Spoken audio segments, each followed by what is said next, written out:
capítulo del Evangelio son nuestro Señor Jesucristo, el Verbo eterno, que habita con Dios, que es hacedor de la creación y que es encarnado por causa de nosotros, de nuestro pecado, para nuestra restauración. Pero también encontramos otro personaje que es Juan el Bautista. Y queremos acercarnos en esta mañana a este hombre, a este varón, a este predicador, a este profeta, a este elegido de nuestro Dios, porque hay cosas muy interesantes en la vida de Juan el Bautista que deben impactar nuestra vida para tomar el papel que nos corresponde como creyentes en el hecho de preparar, como dice Juan, el camino al Señor. Tú y yo tenemos un llamado, tú y yo tenemos un propósito en preparar ese camino para que nuestro Señor vaya, llegue y crezca en el corazón de muchos que aún necesitan escuchar la bendita palabra del Evangelio y conocer de Jesucristo y de su gracia. Y el mensaje de esta mañana es el último de esta serie de predicaciones que hemos tenido ya por 2 meses y hoy concluimos, donde nuestro Señor nos recuerda que debemos bastarnos en su gracia, que ahí donde nosotros somos débiles se perfecciona el poder de Dios en nosotros. Los creyentes, hermanos, tenemos que aprender a depender de Dios en todas las cosas. Y la excepción no es esta. Tenemos que depender de Dios en el ministerio, tenemos que depender de Dios en el llamado, tenemos que depender de Dios en el propósito que Dios ha puesto en tu vida y en la mía. Y un claro ejemplo de esto es precisamente el testimonio de Juan el Bautista, narrado por Juan, el escritor del Evangelio según San Juan, Juan el discípulo amado. Y a partir del versículo 19 inicia este testimonio de quién es Juan, de quién es Juan el Bautista, cuando precisamente llega hasta donde él está ejerciendo el ministerio para el cual ha sido llamado, donde está ejerciendo ese llamado de Dios en un ministerio que lleva bendición, que lleva palabra, que lleva conocimiento de que el Cristo ha llegado, que está próximo a manifestarse. Y los sacerdotes, los levitas, todo el cuerpo religioso alrededor de Jerusalén y en las regiones donde él está predicando están algo preocupados. ¿Qué es lo que este hombre está haciendo? ¿Por qué está haciendo ritual de lavamiento llamado bautismo? Ritual de lavamiento judío practicado que invitaba al pueblo a ser lavado de sus faltas, de sus culpas, de sus pecados. Pero este hombre no es sacerdote, este hombre no es levita, este hombre ¿de dónde tiene autoridad para ejercer este ministerio? Por eso al principio de esta parte de la palabra, y en el versículo 19, nos manifiestan esta preocupación en la pregunta que llegan estos enviados por los judíos, estos sacerdotes y levitas, llegan hasta donde está Juan, donde está trabajando, donde está ejerciendo, donde está cumpliendo con su llamado, y le hacen una pregunta, final del versículo 19. ¿Tú quién eres? Esa es una pregunta, hermanos, que tenemos que hacernos cada uno de nosotros.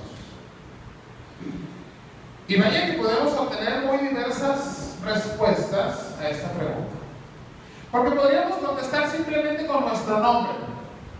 Nuestro nombre y nuestros apellidos que darían una idea de qué familia provenimos y quizás tomarían en cuenta algunos de los privilegios, de las bendiciones y de los logros que nuestra familia ha tenido. Cuando nos presentamos con alguien y le damos nuestro nombre y apellidos, a veces nos reconocen y nos ubican por algo que hicieron quizás nuestros padres, nuestros abuelos o alguien más de nuestra familia.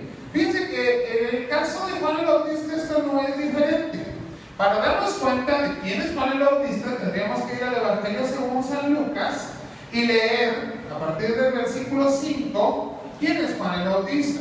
Juan pudo haber respondido muchas cosas y quiero darles noción de algunas de ellas. Lucas capítulo 1 versículo 5 nos dice: ¿Qué él pudo haber contestado? Yo soy hijo del sacerdote Zacarías y descendiente directo del sacerdote Aarón. Y eso ya hubiera dicho mucho de Juan. Tenía una línea sacerdotal limpia por ambos lados de sus padres. Su padre, un sacerdote consagrado, activo en el momento de su nacimiento, ya no sabemos para este tiempo, ¿verdad? Para sus más de 30 años ya. Pero, y del lado de su madre, su mamá, descendiente directa de Aarón, el sacerdote. Y cualquiera hubiera dicho, wow, pues tiene autoridad. Tiene linaje sacerdotal por ambos lados de la familia. Puede hacer lo que está haciendo. Pero no lo dice. ¿Qué otras cosas pudo haber contestado Juan el Bautista? Lucas capítulo 1, versículo 6. Pudo haber contestado, soy hijo de una pareja justa e irreprensible delante de Dios. Porque esa es una declaración que se hace en el Evangelio de Lucas. Sus padres eran justos y eran irreprensibles delante de Dios. O sea, hay autoridad. Soy descendiente de personas que Dios declaró justas y que no tenían nada que reprocharles. Verdaderamente modelos de fidelidad delante de Dios, y ellos fueron los que me educaron a mí.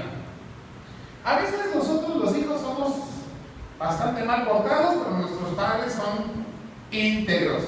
Pero nos ajustamos a las promesas de Dios y sabemos que nada ha de faltarnos a nosotros si nuestros padres eran justos delante de Dios. Y podemos decir, ciertamente mi ascendencia es de personas justas, pero Juan no se presenta de esta manera. Y si seguimos leyendo en el Evangelio de Lucas, pudo haber contestado, soy el hijo de una mujer estéril y de un hombre viejo, donde Dios hizo un gran milagro. Yo soy ese milagro de Dios. Y puede haber sido una buena respuesta. Soy un milagro de Dios y ahí viene mi autoridad para hacer lo que hago. Pero Juan no contesta de esta manera. Puedo haber agregado, yo soy el hijo anunciado por el ángel Gabriel a mi padre. ¿Qué podría haber dicho? Nuestro Señor Jesucristo sería el único otro que pudo haber dicho que fue anunciado por el ángel Gabriel directamente a su madre. En este caso, en el caso de Juan el Bautista, a su padre. Pero tampoco contesta de esta manera. Y si quisiéramos profundizar un poquito más, Juan hubiera podido contestar, soy, porque así lo dijo Gabriel cuando lo anuncia, un varón grande delante de Dios, enviado con propósito y poder del Espíritu a preparar el camino de la llegada del Mesías. Muy compleja la respuesta, pero esto dijo Gabriel, que a eso venía Juan, que a eso era enviado. ¿Cuántos podríamos contestar con este tipo de respuestas a la pregunta ¿y tú quién eres? ¿De dónde tomas autoridad para hacer lo que haces? ¿Por qué estás bautizando? ¿Por qué estás tomando un papel fundamentalmente espiritual para reconvenir de sus pecados al pueblo de Jerusalén? Pero Juan no responde de ninguna de estas formas.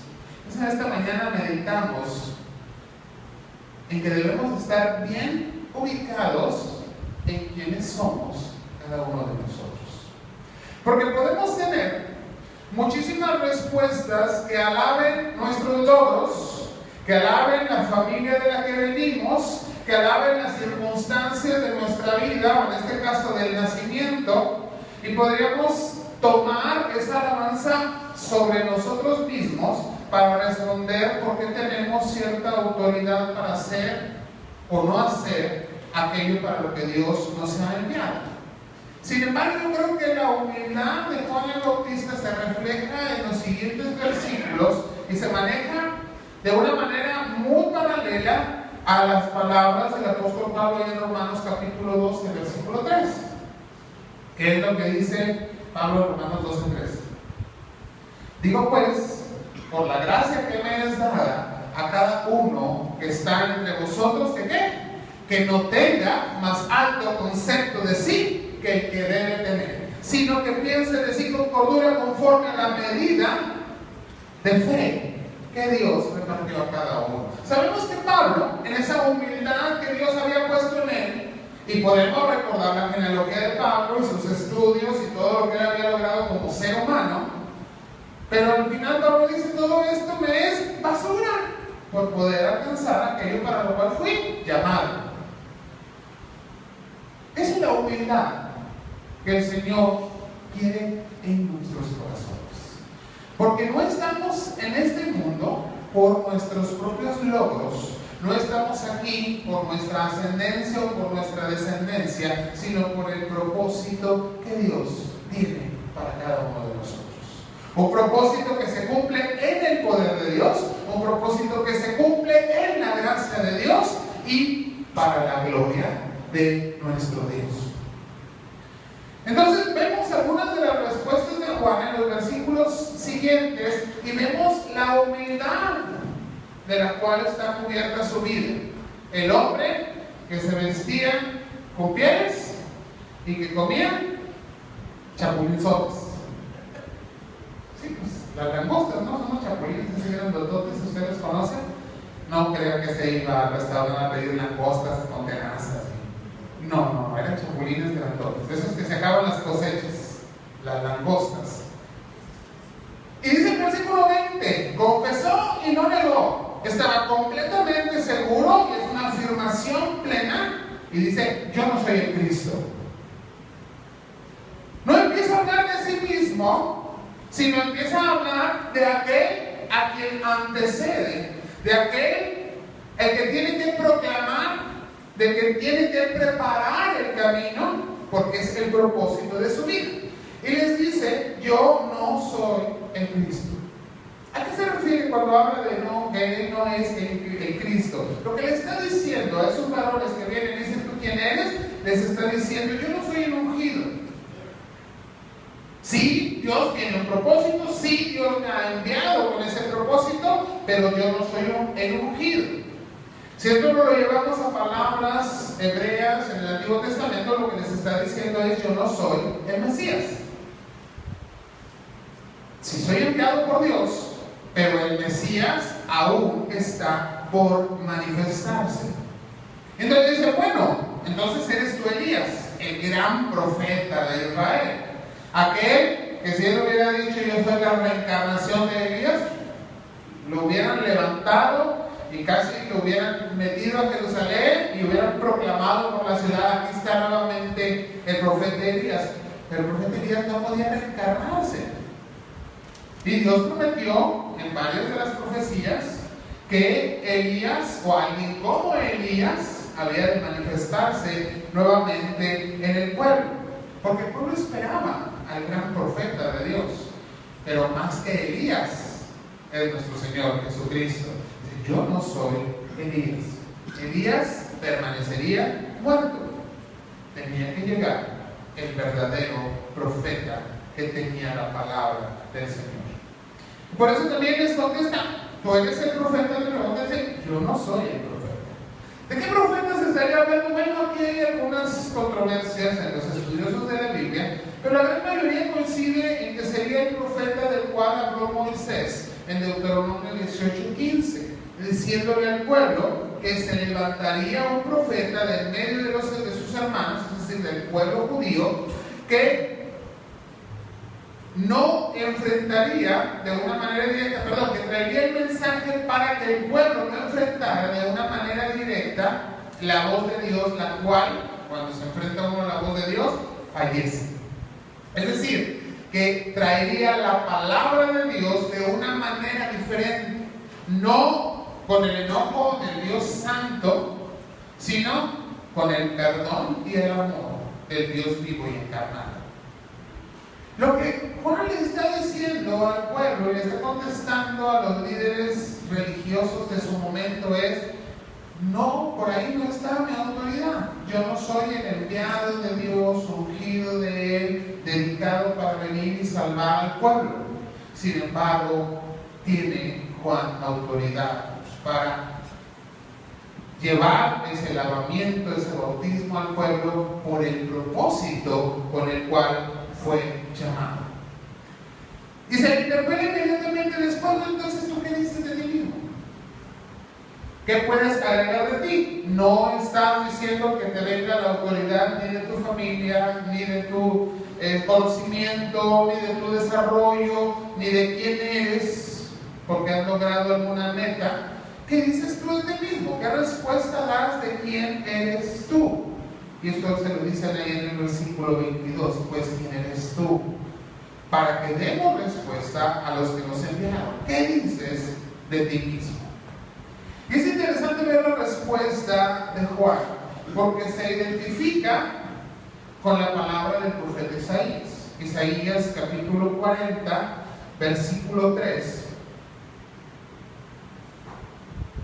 Voz que clama en el desierto, preparad camino a Jehová, enderezad calzada en la soledad a nuestro Dios. ¿Tenía algo Juan que decir de sí mismo? Sí, sí tenía que decir, y ya lo repasamos, todo lo que Lucas declara de él, pero no lo hace. En su lugar toma la referencia del profeta Isaías, capítulo 40, versículo 3, y deja inmediatamente la noción que precisamente lleva, si analizamos los siguientes versículos de Isaías 40, a que su llamado es ser ese que tienen que dar las voces, que tienen que anunciar al pueblo, que tienen que llevar el mensaje. ¿Cuál es ese mensaje? El de levantarse para decir, ved aquí al Dios. Versículo 9 de Isaías 40. Que tienen que levantarse para decir, no me vean a mí, aquí está Dios. Que tienen que anunciar, no me vean a mí, ni lo que soy, ni lo que hago, ni lo que logro, ni siquiera cómo se desarrolla el ministerio para el cual Dios me llamó. Vean, pongan sus ojos en la meta que es Cristo. Que ese es el mensaje que tú y yo somos llamados a dar. Ser esos anunciadores que se levantan para proclamar a un Cristo vivo y una salvación grande en el Evangelio de Cristo. No tiene, nuevamente voy a esto, no tiene Juan de qué presumir, de qué hablar de sí mismo. Sí lo tiene. Tiene una historia hermosa del poder de Dios manifestado a sus padres, unos padres que es Dios que les ha levantado para tener una trayectoria de gracia al servicio de Dios, y una manifestación del poder de Dios en la vida de este varón y de esta mujer para tener un hijo llamado por Dios, en una cercanía directa a Jesús, en una familiaridad directa con Él, pero que Él es solamente un anunciador. Un anunciador, hermanos, que tú y yo tenemos que ser. Mucho más allá de lo que podamos lograr. Desgraciadamente vivimos en un tiempo en donde muchos líderes religiosos y aún personas que ni siquiera tienen un gran liderazgo, pero tienen muchos logros, que deben ser para la gloria de Dios, cuando se les dice tú quién eres, empiezan a llegar a sacar toda su cartilla, ¿no? Yo soy el que ha logrado, el que ha estudiado, el que ha predicado, el que ha hecho. A ver, pero tenemos que ubicarnos firmemente en quienes somos. Y nuestra ubicación debe ser Cristo. Somos solamente sus siervos. Somos solamente los llamados a proclamarle. Somos solamente los llamados a preparar el camino del Señor. Porque si la alabanza es para nosotros, entonces la alabanza no es para Cristo. Y si la alabanza no es para Cristo, la alabanza no sirve de nada porque es vana. El único digno de alabanza es nuestro Señor. Por eso tenemos que ubicarnos bien en quienes somos. La humildad tiene que ser una base fundamental del crecimiento en la vida espiritual del creyente. Si nosotros basamos quiénes somos en nuestros logros y no en el llamado, en la gracia y en nuestra proclamación de Jesucristo, estamos siendo vanagloriados. Y debemos tener cuidado en esto. ¿En dónde tenemos que ser suficientes? En Cristo. Tenemos que ser suficientes en su gracia. tenemos que ser suficientes en el amor de Dios en nuestra vida. Juan se identifica a sí mismo como aquel que sirve. Su identidad y respuesta se basa en el propósito de Dios, en el propósito que Dios le ha dado a su vida y la misión que se le ha encomendado. ¿Cuál es esa misión? Él mismo lo declara. Ser ese que se levanta y anuncia: viene el Señor. El Señor está aquí. El Señor está cerca. Yo no soy digno, dice Juan, ni siquiera de desatarle la cinta de su calzado. Pero he sido enviado a proclamar que viene. Y tú y yo somos llamados a eso, hermanos. ¿No somos dignos de anunciar al Señor? No, no hay dignidad, y lo hemos aclarado muchas veces. No hay dignidad en nuestro ser, sino la de Cristo. Pero nos ha dignificado en tomarnos y llamarnos para ser proclamadores de que Él se manifiesta en la vida del ser humano. Y el tercer cuestionamiento que le hacen a Juan, a partir del versículo 25, es: ¿de dónde tienes tú entonces autoridad? ¿Por qué bautizas si tú no eres ni el Cristo, ni Elías, ni el profeta? ¿De dónde tienes tu autoridad para desarrollar un ministerio? ¿De dónde tienes tu autoridad para complementar, para completar un llamado, si no es en un logro personal y tuyo? Y Juan también responde a esto. Le responde de dónde viene esa autoridad. Y les dice: miren, simplemente tengo que decir lo siguiente: yo bautizo solamente en agua. Y sabemos por el resto de los evangelios que después lo aclaran. Dice: yo bautizo en agua, pero viene otro que les va a bautizar en espíritu y fuego. Ese no soy yo. Yo solamente llamo al pueblo a que se arrepienta. Llamo al pueblo a que reconsidere su mal camino, porque el Señor está cercano. Sin embargo, este llamado de Juan al pueblo tenía que hacerse con autoridad. Es un llamado que tenía que hacer con esa autoridad que le era dada. ¿De qué manera? No por sus logros, no por sus metas alcanzadas, no por la ascendencia que tenía, sino por el propósito y el llamado de Dios. Él sabía perfectamente por quién lo hacía. Él sabía el lugar que le correspondía y estaba perfectamente ubicado en que todo se debía a la grandeza de Jesucristo, a la gloria del Salvador. Y aquí es donde tenemos que ubicarnos tú y yo. Tenemos que ubicarnos en quiénes somos, no como personas, no por la familia, no por los logros, sino por el Señor. ¿Quién eres tú en Cristo? Es la respuesta que tenemos que contestar. ¿Quién eres tú en la gracia de Cristo en tu vida? ¿Quién eres tú en el perdón que Dios te ha dado por esa sangre derramada en la cruz del Calvario? Sin embargo, tenemos que levantarnos como Juan y proclamar con autoridad. ¿De dónde tomamos esa autoridad? Y Juan tiene que contestarles: lo que hago, no lo hago por mí, sino lo hago por aquel a quien sirvo. Este, dice el versículo 27, el que viene después de mí, el que es antes de mí. Y aquí está la conexión con los primeros versículos de Juan, capítulo 1. El que es eterno, por quien fueron creadas todas las cosas, sin el que nada de lo que es hecho ha sido hecho, el que ha estado eternamente con Dios. Es el que yo no soy digno de desatar la correa del calzado. Sin embargo, porque me ha escogido, porque me ha llamado, porque me ha dado propósito, porque me ha enviado, tengo autoridad para proclamar, tengo autoridad para reconvenir, tengo autoridad para bautizar. No vemos todas estas palabras, pero la respuesta de Juan apunta a esta situación. Él se ubica perfectamente bajo la gracia de Cristo. Somos llamados, hermanos, a ubicarnos. Porque podemos tener muchos logros, pero podemos no tenernos.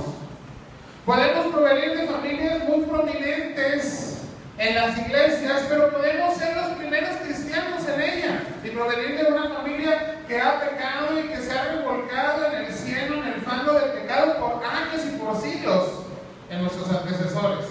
Y esto delante de Dios no importa. Somos llamados por su gracia a servirle, a proclamarle y a ser precisamente aquellos que preparan el camino que el Señor está trazando para llegar al corazón de muchos que hoy están a nuestro alrededor. Podemos tener muchas herramientas y podemos no tener ninguna, pero seguimos siendo llamados a proclamar la gracia. Y si en alguna situación somos débiles, si en alguna situación somos carentes, si nos falta lo que nosotros llamamos capacidad, conocimiento, bástate en la gracia de Dios. Porque ahí es donde tú y yo somos débiles. El poder de Dios se perfecciona. Lo que no podemos hacer a un lado es el llamado que tenemos tú y yo. Dios nos ha llamado y nos ha llamado de una manera efectiva y nos ha sacado y nos ha traído del lugar en el que estábamos antes de conocerle y nos ha puesto en un lugar de honor, en una roca sólida y nos ha dado todo lo necesario. ¿Por qué decimos que todo lo necesario? Porque quien pone las palabras en nuestra boca es el Espíritu Santo y tú y yo lo tenemos. Y es todo lo que necesitamos para ser aquellos que se levantan y proclaman: el Señor viene, el Señor está cercano. El Señor quiere transformar plenamente la vida del ser humano. Hagámoslo. Si tú crees que algo te falta, si tú crees que algo no eres suficiente para lograr la meta del propósito de Dios, bástate en la gracia de Cristo en tu vida. Porque el Señor cumple su propósito en cada uno de nosotros. Seamos bendición para los demás. Y seamos gloria para el nombre de aquel que nos amó y que nos llamó para ser parte de su gloria. Amén. Vamos a orar. Señor, gracias por tu palabra. Gracias, Padre, por recordarnos quiénes somos en Cristo Jesús, en tu Hijo amado, nuestro Salvador. Quiénes somos por su gracia, por su sangre, por su sacrificio. Quiénes somos por la salvación que hoy tenemos en nuestra vida. Que podamos ubicarnos, Señor, con toda humildad, porque jamás será por nuestros logros, por nuestra trayectoria o por nuestro conocimiento, sino por la presencia de tu Espíritu, la gracia de ti, oh Padre, y la salvación que Cristo nos ha dado. Pero que nos levantemos, Señor, para ser proclamadores de esa gracia y de esa salvación. Y si aún pensamos que no es suficiente lo que somos, lo que sabemos, la preparación que tú nos has dado, que simplemente confiemos en tu palabra y nos bastemos en tu gracia. Trata, Señor, con nuestra mente, pero sobre todo con nuestro corazón, con tu palabra. En Cristo Jesús te lo pedimos. Amén.